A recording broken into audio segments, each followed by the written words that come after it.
Hello and welcome to this course on mobile marketing. Here's a quick overview of what we'll be covering in this course. First, we'll discuss why mobile marketing is so important to your business, no matter what industry you're in. Next, we'll go over how to make your sites and pages more mobile friendly. After that, we'll take a look at the various methods of sending mobile traffic to your web properties. Finally, we'll cover a couple ways you can make special use of that mobile traffic when it shows up. So without further ado, let's dive right in. Mobile usage now represents 65% of all digital media time. As of 2016, mobile traffic makes up 56% of all internet traffic to leading US websites. In response to this, 68% of businesses now have a mobile marketing strategy, and by 2019, mobile advertising will represent 72% of all US digital ad spend. But it's not just businesses that are catching on. Consumers are starting to expect more too. According to Google, 61% of users probably won't return to a mobile site that they had trouble with, and 40% of them will go to your competitors. 83% of consumers say a seamless experience on all their devices is very important, while 57% insist they won't recommend a business with a poorly designed mobile site. Of course, all that assumes users will even find a non-mobile friendly site, which is becoming less likely now that Google factors mobile friendliness into your search ranking. And that's all just pertaining to websites. Email mobile trends are even more eye-opening. Roughly 80% of consumers read their emails on a mobile device, and a shocking 70% say they delete emails immediately if they don't look good on a mobile device. This means you need to be thinking of mobile in your web design, your SEO, and your email marketing. Otherwise, your business could suffer just like many others who have failed to jump on this mobile trend. Luckily, you won't have that problem, because you found this awesome guide on mobile marketing. In the next few modules, we're going to show you how to take this mobile trend by the horns and leverage it to your advantage. And it all starts by making sure your web properties are mobile friendly, which is what we'll discuss in the next video.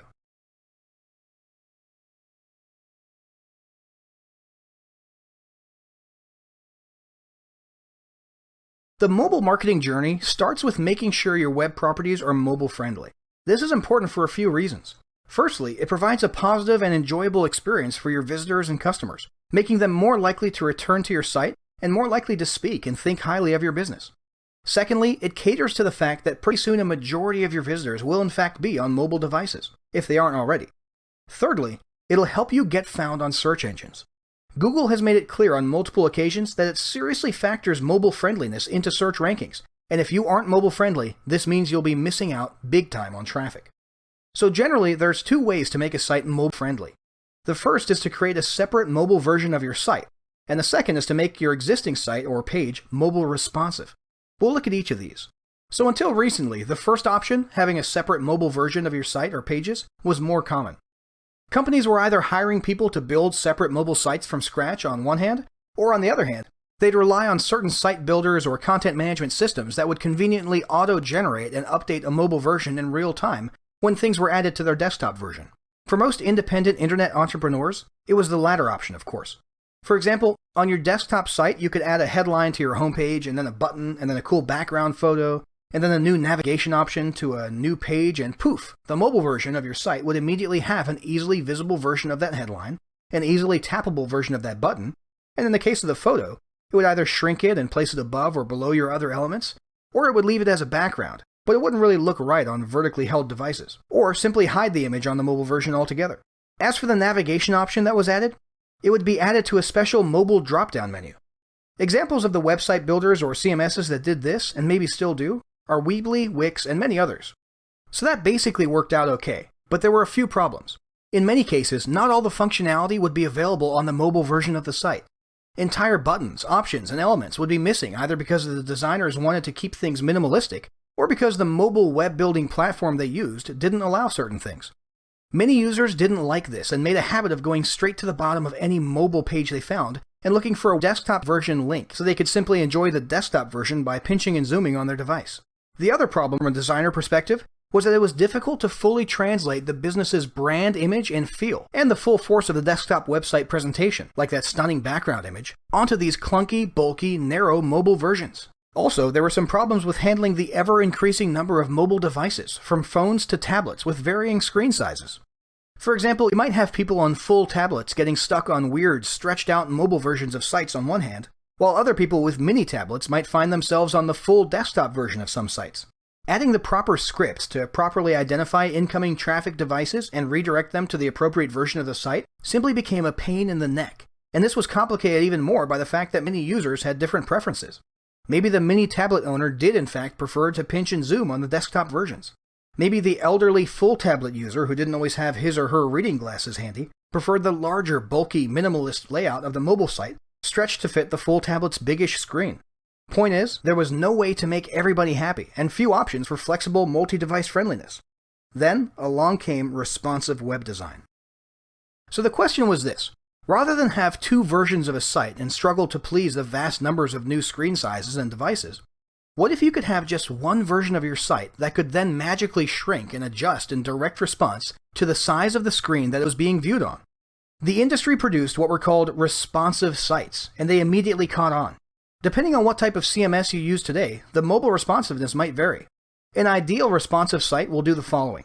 Headlines, paragraphs, and text in general will have their font size and layout adjusted to look perfect on any screen and fill it from left to right. Background images, depending on the settings chosen, such as centered versus stretched, will adjust themselves appropriately to be reasonably visible on all devices. Image elements will shrink to fill the screen from left to right.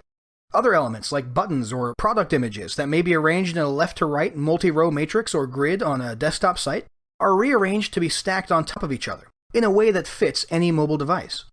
For example, if you have 12 product images, each with a buy button below it, arranged in 3 rows of 4 images, then on a mini tablet, those rows might be adjusted to 6 rows of 2 images. And on a smartphone, they might become a single column of one stacked on top of the other, while keeping their original left-to-right sequence or order and keeping the respective buy button under each image. And all this happened automatically on the same site with no effort required on the website owner's part. Get the picture? Now you see why responsive caught on so quickly, right? Now, responsive design isn't without its own cons and kinks, and some businesses still find that a separate mobile site still works better. So definitely sit down and determine which route is best for your business. Bottom line, look at your various options out there and come up with a plan to get your websites and landing pages mobile-friendly ASAP.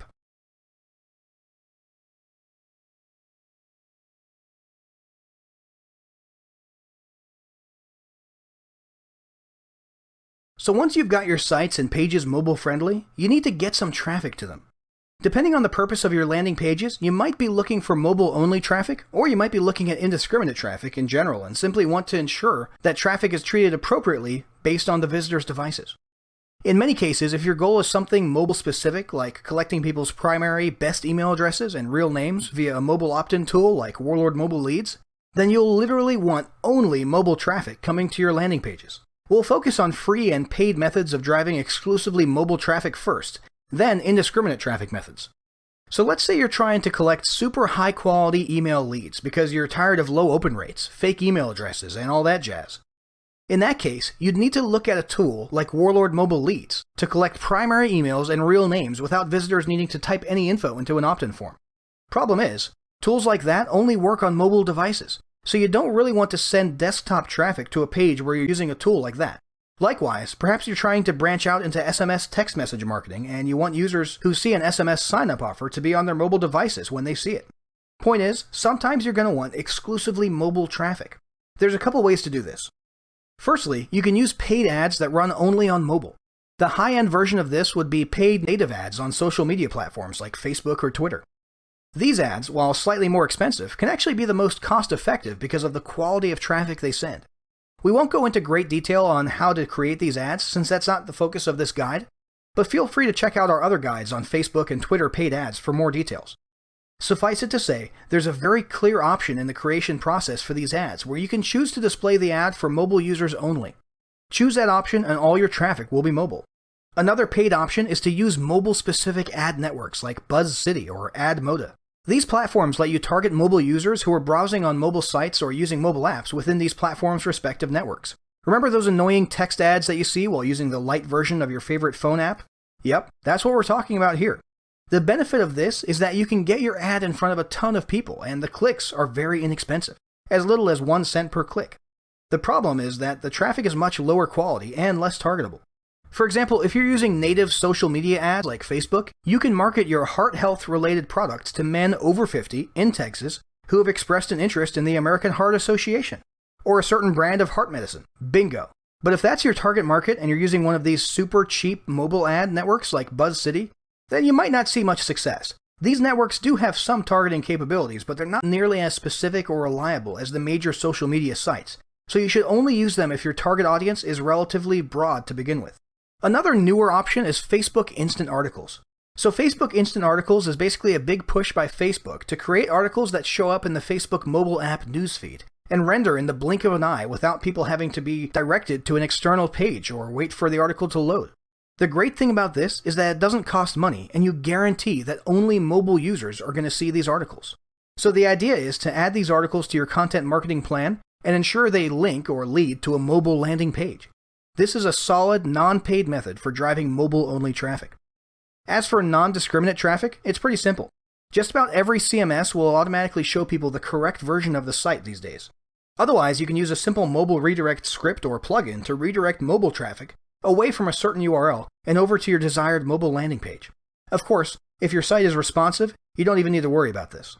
That's it for this video. Go ahead and take a moment to skim through everything we've discussed and determine which traffic driving strategy might be best for your business. In the next video, we're going to discuss how to make use of that mobile traffic.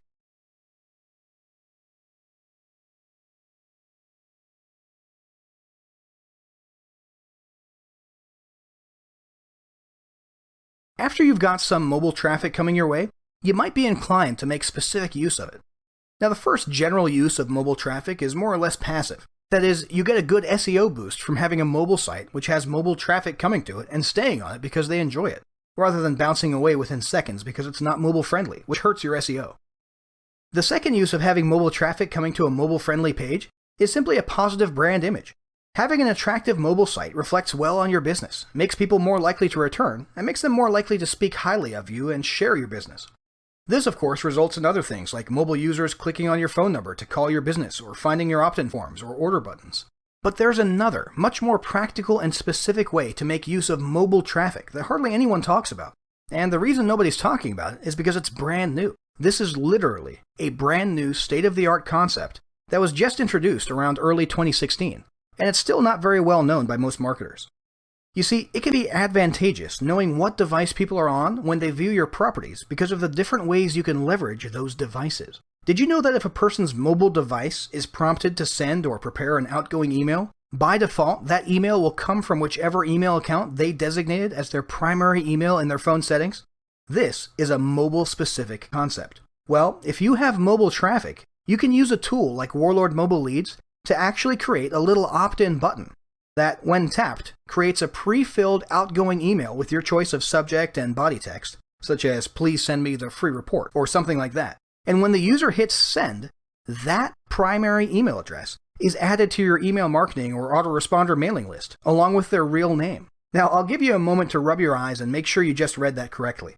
Yes, this means you can leverage mobile traffic to ensure your opt-ins and leads are actually people's real, primary email addresses and real names.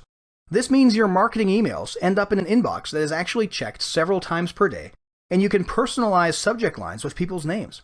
Now, that personalization has already been shown by itself to increase open rates by 29% and increase the profitability of your email campaigns by 73%, while the overall effect of collecting primary email addresses and real names together via Warlord Mobile Leads has been shown to increase open rates by a whopping 533%.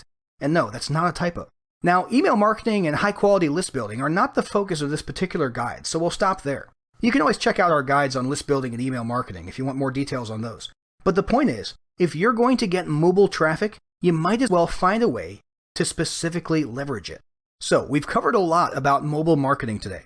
Probably the biggest takeaway right now is that this is non-negotiable. There's no debate. If you want your online business to survive today, you have got to be mobile friendly. And nothing that you learned in this course matters at all if you don't implement it. So, to that end, let's set up a quick 3-step battle plan. Step 1, pick a content management system or use your current one and ensure your site and pages look great on mobile. Step 2, choose one or more methods for driving mobile traffic to your properties. We suggest you spend a small amount of money experimenting with a few different paid ad options. Step 3, leverage that traffic by using mobile-specific tools like Warlord Mobile Leads to build a high-quality, high-open-rate email marketing list. Don't put off implementing these steps. Take action and start executing this plan today. And if you're interested in that resource we mentioned for building a high-quality list with best email addresses and real names, go ahead and check out Warlord Mobile Leads and see if it's something that you can use in your email marketing.